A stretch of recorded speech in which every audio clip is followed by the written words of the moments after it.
Hello दोस्तों, क्या आपको पता है सॉफ्टवेयर क्या होता है? सॉफ्टवेयर कैसे बनाया जाता है? सॉफ्टवेयर बनाता कौन है?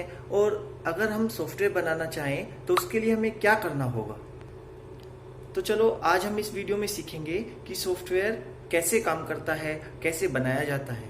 आप इस वीडियो को पूरी देखना। सबसे पहले हम देखते हैं सॉफ्टवेयर क्या है।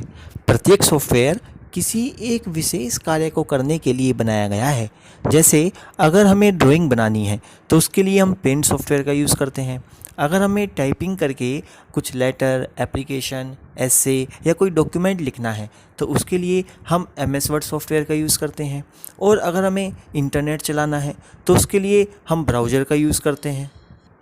मतलब कंप्यूटर में हमें जो काम करना होता है उस काम के लिए जो सॉफ्टवेयर बनाया गया है हम वही सॉफ्टवेयर यूज़ करते हैं। हम कंप्यूटर या मोबाइल में जो गेम खेलते हैं वह भी एक सॉफ्टवेयर है जो कि पर्टिकुलर किसी एक चीज़ के लिए बनाया गया है। जैसे बाइक वाला गेम है तो उसमें बाइक रेस खेल सकते हैं, अगर कार वाला गेम है तो उसमें कार रेस खेल सकते हैं। अब हम बात करते हैं सॉफ्टवेयर कितने प्रकार के होते हैं। तो सॉफ्टवेयर दो प्रकार के होते हैं जनरली। पहला सिस्टम सॉफ्टवेयर और दूसरा एप्लीकेशन सॉफ्टवेयर। अब सिस्टम सॉफ्टवेयर क्या है? सिस्टम सॉफ्टवेयर कंप्यूटर के बैकग्राउंड प्रोसेस को संभालता है, एक कंप्यूटर को चलाने में हेल्प करता है। सिस्टम सॉफ्टवेयर दूसरे एप्लीकेशन सॉफ्टवेयर को चलाने में एक इन्वायरमेंट देता है। तो अगर हम बात करें सिस्टम सॉफ्टवेयर कैसे बनता है, तो सिस्टम सॉफ्टवेयर को बनाने के लिए हमें हाई लेवल की प्रोग्रामिंग आनी चाहिए, मतलब प्रोग्रामिंग लैंग्वेज आनी चाहिए। मार्केट में बहुत सारी कंपनियां ऐसी हैं जो सिस्टम सॉफ्टवेयर बनाते हैं, जैसे माइक्रोसॉफ्ट, गूगल, एप्पल। ये कंप्यूटर और मोबाइल दोनों के लिए ऑपरेटिंग सिस्टम तैयार करते हैं। सामान्यतः हम ऑपरेटिंग सिस्टम का सॉफ्टवेयर डेवलप करने के लिए हमें अपनी स्किल्स को बढ़ाना होगा, तभी हम कुछ लेवल की प्रोग्रामिंग या कोडिंग कर पाएंगे जिससे सिस्टम सॉफ्टवेयर बना सकें। अब मैं आपको कुछ ऑपरेटिंग सिस्टम के नाम बता रहा हूँ जो बेसिकली हम यूज़ करते हैं। इसमें सबसे पहला है माइक्रोसॉफ्ट विंडोज़। ये हम अपने पीसी में, डेस्कटॉप में, लैपटॉप में यूज़ करते हैं। सेकंड पे है गूगल एंड्रॉयड ऑपरेटिंग सिस्टम। ये ऑपरेटिंग सिस्टम हम अपने मोबाइल्स में यूज़ करते हैं। तीसरे नंबर पे एप्पल का iOS, अर्थात हम इसको एप्पल के मोबाइल में यूज़ करते हैं।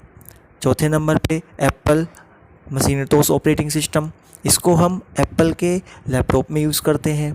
और लाइनक्स ऑपरेटिंग सिस्टम है, ये हम प्रोग्रामिंग में यूज़ करते हैं। अब हम बात करते हैं सिस्टम सॉफ्टवेयर के टाइप्स की। सिस्टम सॉफ्टवेयर हमारे 4 टाइप्स के होते हैं। सबसे पहले ऑपरेटिंग सिस्टम। ऑपरेटिंग सिस्टम क्या है हमारा? Operating system it provides the environment for application software. Application software जैसे पेंट, MS वर्ड, इनको रन कराने के लिए हमारे कंप्यूटर में विंडोज़ नाम का ऑपरेटिंग सिस्टम होना चाहिए। सेकंड है हमारा डिवाइस ड्राइवर। डिवाइस ड्राइवर क्या है हमारा? जैसे हम कंप्यूटर से प्रिंटर कनेक्ट करते हैं, स्कैनर कनेक्ट करते हैं या वेब कैमरा कनेक्ट करते हैं, तो उसके ड्राइवर होते हैं जिससे कंप्यूटर उसको समझ पाए। उसके लिए डिवाइस ड्राइवर सॉफ्टवेयर का यूज़ किया जाता है। तीसरा है हमारा लैंग्वेज प्रोसीजर। लैंग्वेज प्रोसीजर क्या है हमारा? इसको ध्यान से समझना, ये बहुत इम्पोर्टेंट होता है हमारा। लैंग्वेज प्रोसीजर एक तरीके से इंटरमीडिएटर होता है। इंटरमीडिएटर मतलब जैसे मान लो हमें हिंदी लैंग्वेज आती है, कंप्यूटर को 0 और 1 लैंग्वेज आती है, तो हम कंप्यूटर से कम्युनिकेट कर रहे हैं तो हम तो कंप्यूटर में हिंदी लिख रहे हैं या इंग्लिश लिख रहे हैं, लेकिन कंप्यूटर केवल 0 और 1 को समझता है क्योंकि कंप्यूटर की अपनी लैंग्वेज 0 और 1 है। तो इंटरमीडिएटर का क्या काम होता है? हमारी लैंग्वेज को कंप्यूटर की लैंग्वेज में कनेक्ट करना, और जब आउटपुट का समय हो तो कंप्यूटर की लैंग्वेज को हमारी लैंग्वेज में कन्वर्ट करके दिखाना। मतलब जब हमने कंप्यूटर को इनपुट दिया, इनपुट का मतलब कोई इन्फॉर्मेशन दी इसको, तो अपनी लैंग्वेज में दी, हमने इंग्लिश में लिखा सपोज़, तो वो इंग्लिश में जो हमने लिखा उसको कंप्यूटर तक 0-1 मशीन लैंग्वेज में कौन पहुँचाएगा? वो पहुँचाएगा हमारा लैंग्वेज प्रोसीजर। और जब कंप्यूटर ने आउटपुट जनरेट किया तो वो आउटपुट उसने 0-1 में जनरेट किया, लेकिन हम 0-1 को समझ नहीं पाएंगे। 0-1 0-1 0-1 ऐसा कुछ आउटपुट जनरेट किया, उसको हमारी लैंग्वेज में चेंज करने के लिए फिर से लैंग्वेज प्रोसीजर की ज़रूरत पड़ेगी। लैंग्वेज प्रोसीजर 3 टाइप्स के हमारे, असेंबलर, इंटरप्रेटर और कंपाइलर। ये मैं आपको बाद में बताऊंगा तीनों, असेंबलर, इंटरप्रेटर, कंपाइलर में क्या डिफरेंस है। सिस्टम सॉफ्टवेयर का फोर्थ टाइप है हमारा यूटिलिटी सॉफ्टवेयर। यूटिलिटी सॉफ्टवेयर क्या होता है? Which is used for maintenance of computer system. Computer के मेंटेनेंस के लिए जिसको यूज़ किया जाता है, इसको डॉक्टर ऑफ कंप्यूटर भी कहते हैं। जैसे अगर हमारी गाड़ी ख़राब हो गई तो गाड़ी ख़राब हो गई, उसकी मेंटेनेंस भी करानी होगी। उसी प्रकार अगर कंप्यूटर की मेंटेनेंस हम नहीं करेंगे तो कंप्यूटर भी ख़राब हो जाता है, सॉफ्टवेयर करप्ट हो जाते हैं, उसको वायरस से बचाना होता है। उसके लिए हम एंटीवायरस का यूज़ करते हैं। तो यूटिलिटी सॉफ्टवेयर का एग्जांपल हो गया एंटीवायरस। हाँ, अब हम बात करते हैं एप्लीकेशन सॉफ्टवेयर की। एप्लीकेशन सॉफ्टवेयर क्या होता है? एप्लीकेशन सॉफ्टवेयर जो एक विशेष पर्पज़ के लिए डेडिकेटेड होता है, एक विशेष लक्ष्य को निर्धारित करके बनाया जाता है। प्रोग्रामिंग लैंग्वेज को सीखने के बाद हम एप्लीकेशन सॉफ्टवेयर को आसानी से बना सकते हैं। हम जितने भी सॉफ्टवेयर कंप्यूटर में यूज़ करते हैं और मोबाइल में यूज़ करते हैं अपनी डेली लाइफ में, वह सब एप्लीकेशन सॉफ्टवेयर हैं। जैसे कोई भी गेम, कैलकुलेटर, फेसबुक की app, browser, MS Word, MS Excel, paint, mobile की सारी एंड्रॉयड एप्लीकेशन, सब एप्लीकेशन सॉफ्टवेयर के एग्जाम्पल हैं। जैसे बैंकों में आपने देखा होगा, बैंक्स में जो सॉफ्टवेयर यूज होता है वो भी हमारा एप्लीकेशन सॉफ्टवेयर है। रेलवे रिजर्वेशन सिस्टम के लिए, एयरवेज रिजर्वेशन के लिए, ऑनलाइन मनी ट्रांसफ़र जैसे गूगल पे, पेटीएम, इन सब में एप्लीकेशन सॉफ्टवेयर के द्वारा ही कार्य होता है। अब आप समझ सकते हैं कि यदि हमें प्रोग्रामिंग लैंग्वेज का ज्ञान है तो हम कोई भी सॉफ्टवेयर बना सकते हैं, उसको अपने कंप्यूटर में इंस्टॉल कर सकते हैं, और अगर मोबाइल के लिए बनाया है तो उसको गूगल प्ले पर भी अपलोड किया जा सकता है। अब मैं आपसे प्रोग्रामिंग लैंग्वेज के बारे में कुछ बातें करूंगा। प्रोग्रामिंग लैंग्वेज क्या है, इसकी ज़रूरत क्यों पड़ती है और इसके थ्रू कैसे हम सॉफ्टवेयर डेवलप कर लेते हैं। अब आगे आप इस वीडियो को बहुत ध्यान से देखना। यदि आपको प्रोग्रामिंग लैंग्वेज के बारे में कुछ नहीं पता तो आप इस वीडियो को देखने के बाद प्रोग्रामिंग लैंग्वेज के बारे में कुछ बेसिक बातें सीख जाएंगे। अब आगे बढ़ने से पहले मैं आपसे एक क्वेश्चन पूछता हूँ, व्हाट इज़ लैंग्वेज? भाषा क्या है? अपनी बात को दूसरे तक पहुंचाने के लिए हमें एक मीडियम की ज़रूरत पड़ती है, एक माध्यम की ज़रूरत पड़ती है, उसे ही भाषा कहते हैं। जैसे आप हिंदी जानते हैं और मैं भी हिंदी जानता हूं, तो मुझे अगर आपको कुछ कहना है तो मैं उस भाषा में बोलकर अपनी बात को आप तक पहुंचा सकता हूं। परंतु यदि मुझे किसी चाइना के व्यक्ति से बात करनी है तो मुझे तो चाइनीज़ नहीं आती और उसको हिंदी नहीं आती, तो अब हमें बीच में एक ऐसा इमीडिएटर चाहिएगा जो दोनों भाषाओं का ज्ञान रखता हो, चाइनीज़ भाषा को हिंदी भाषा में कन्वर्ट कर सकता हो और हिंदी भाषा को चाइनीज़ भाषा में कन्वर्ट कर सकता हो। अब आपको पता होगा कि कंप्यूटर को कौन सी भाषा का ज्ञान है। कंप्यूटर की भाषा मशीन लैंग्वेज होती है, अर्थात कंप्यूटर केवल मशीन लैंग्वेज को ही समझ सकता है और मशीन लैंग्वेज में केवल दो ही वर्ण होते हैं, अर्थात दो ही शब्द होते हैं, 0 और 1। इन्हीं दो लेटर्स से, इन्हीं दो नंबर से पूरी मशीन लैंग्वेज बनी है। जबकि हिंदी भाषा में 52 वर्ण होते हैं और इंग्लिश में 26 लेटर्स होते हैं। अब यदि हमें कंप्यूटर से बात करनी है, अर्थात जब हम सॉफ्टवेयर बनाते हैं तो सॉफ्टवेयर में इंस्ट्रक्शन लिखी जाती हैं और इंस्ट्रक्शन हम तो अपनी भाषा में लिखेंगे, लेकिन कंप्यूटर तक वो इंस्ट्रक्शन उसी की भाषा में पहुंचाना होगा हमें। अर्थात कंप्यूटर को अपनी कुछ बात कहनी है तो हमें उसी की भाषा में उसे कहना होगा, 0 और 1 की भाषा में। परंतु अपनी सभी बातों को 0 और 1 में कन्वर्ट करना हमारे लिए बहुत ही मुश्किल काम है। इसलिए हम इंटरमीडिएटर के रूप में असेंबलर, कंपाइलर और इंटरप्रेटर का यूज़ करते हैं। अब हम टाइप्स ऑफ प्रोग्रामिंग लैंग्वेज को पढ़ते हैं। प्रोग्रामिंग लैंग्वेज हमारी जितनी भी होती हैं वे 3 टाइप्स की कैटेगरी में डिवाइडेड हैं, low level language, middle level language और हाई लेवल लैंग्वेज की।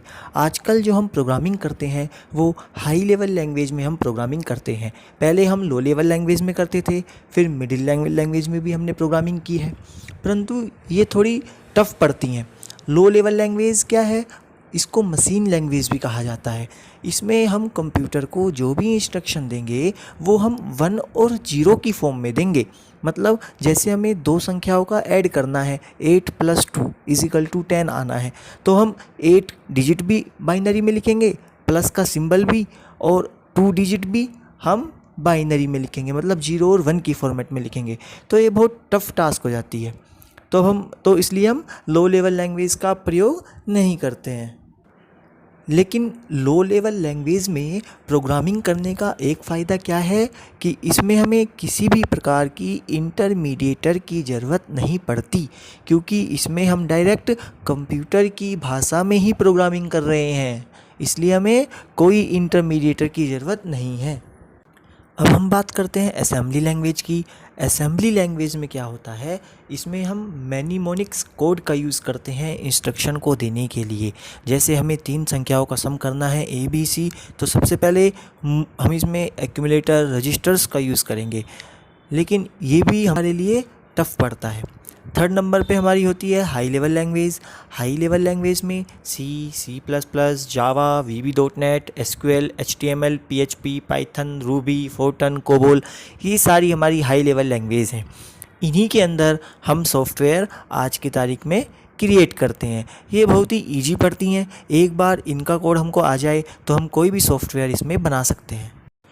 अब मैं आपको एक एग्जांपल देके बताता हूँ कि हाई लेवल लैंग्वेज में कोडिंग करना इजी रहता है, जबकि मशीन लैंग्वेज और असेंबली लैंग्वेज में कोडिंग करना टफ रहता है। यहाँ पे एक प्रोग्राम दिया गया है, display the sum of ABC, मतलब हमारे पास 3 संख्याएं हैं ABC, इन तीनों का हमें सम करना है। वही सम अगर हम मशीन लैंग्वेज में करते हैं तो 0101 की फॉर्मेट में करना होगा, जो कि एक टफ टास्क होगा। अगर हम वही असेंबली लैंग्वेज में करते हैं तो इसमें मैनीमोनिक्स कोड का यूज़ करते हैं, जैसे इसमें लिखा है मूव, ऐड, कॉल, ये सब हमें पता होने चाहिए कि मैनीमोनिक्स कोड कौन से होते हैं। अगर हम हाई लेवल लैंग्वेज की बात करें तो इसमें जैसे C लैंग्वेज में हमें ABC का सम करके प्रिंट कराना है, तो सिंपल प्रिंट F कमांड होती है। प्रिंट F कमांड का काम होता है कि इसके अंदर हम जो भी लिखेंगे उसको कंसोल यानी स्क्रीन पे प्रिंट करना। तो हमने इसमें सीधा लिख दिया A+B+C, और जो परसेंटाइल D लिखा हुआ है वो इंटीजर को दर्शा रहा है। कुल मिला के बात यह है कि C लैंग्वेज में सीधा प्रिंट कराने के लिए प्रिंट F कमांड है, C++ लैंग्वेज में प्रिंट कराने के लिए C आउट कमांड है। तो हाई लेवल लैंग्वेज में केवल विद इन 1 लाइन हम अपना काम कर सकते हैं, इसलिए हाई लेवल लैंग्वेज में कोडिंग करना ईजी है। चलो अब हम बात करते हैं कंप्यूटर में सॉफ्टवेयर को बनाने का क्या प्रोसेस होगा, क्या उसके लिए हमें सीक्वेंस फॉलो करना होगा। तो उसके लिए हमें 3 स्टेप्स स्ट्रेटेजी को फॉलो करना होता है। मतलब हम इनमें से कोई भी प्रोग्रामिंग लैंग्वेज सेलेक्ट कर सकते हैं। जैसे हमने C लैंग्वेज सेलेक्ट की तो सबसे पहले हम उसमें इंस्ट्रक्शन लिखेंगे। इंस्ट्रक्शन लिखने के बाद, बहुत सारी इंस्ट्रक्शन लिखने के बाद हमारा एक प्रोग्राम बन जाता है। मतलब a program is the collection of instruction. और जब हम बहुत सारे प्रोग्राम को आपस में कंबाइन कर देते हैं तो वो हमारा एक सॉफ्टवेयर का रूप ले लेता है। मतलब software is the combination of programs and program is the combination of instruction.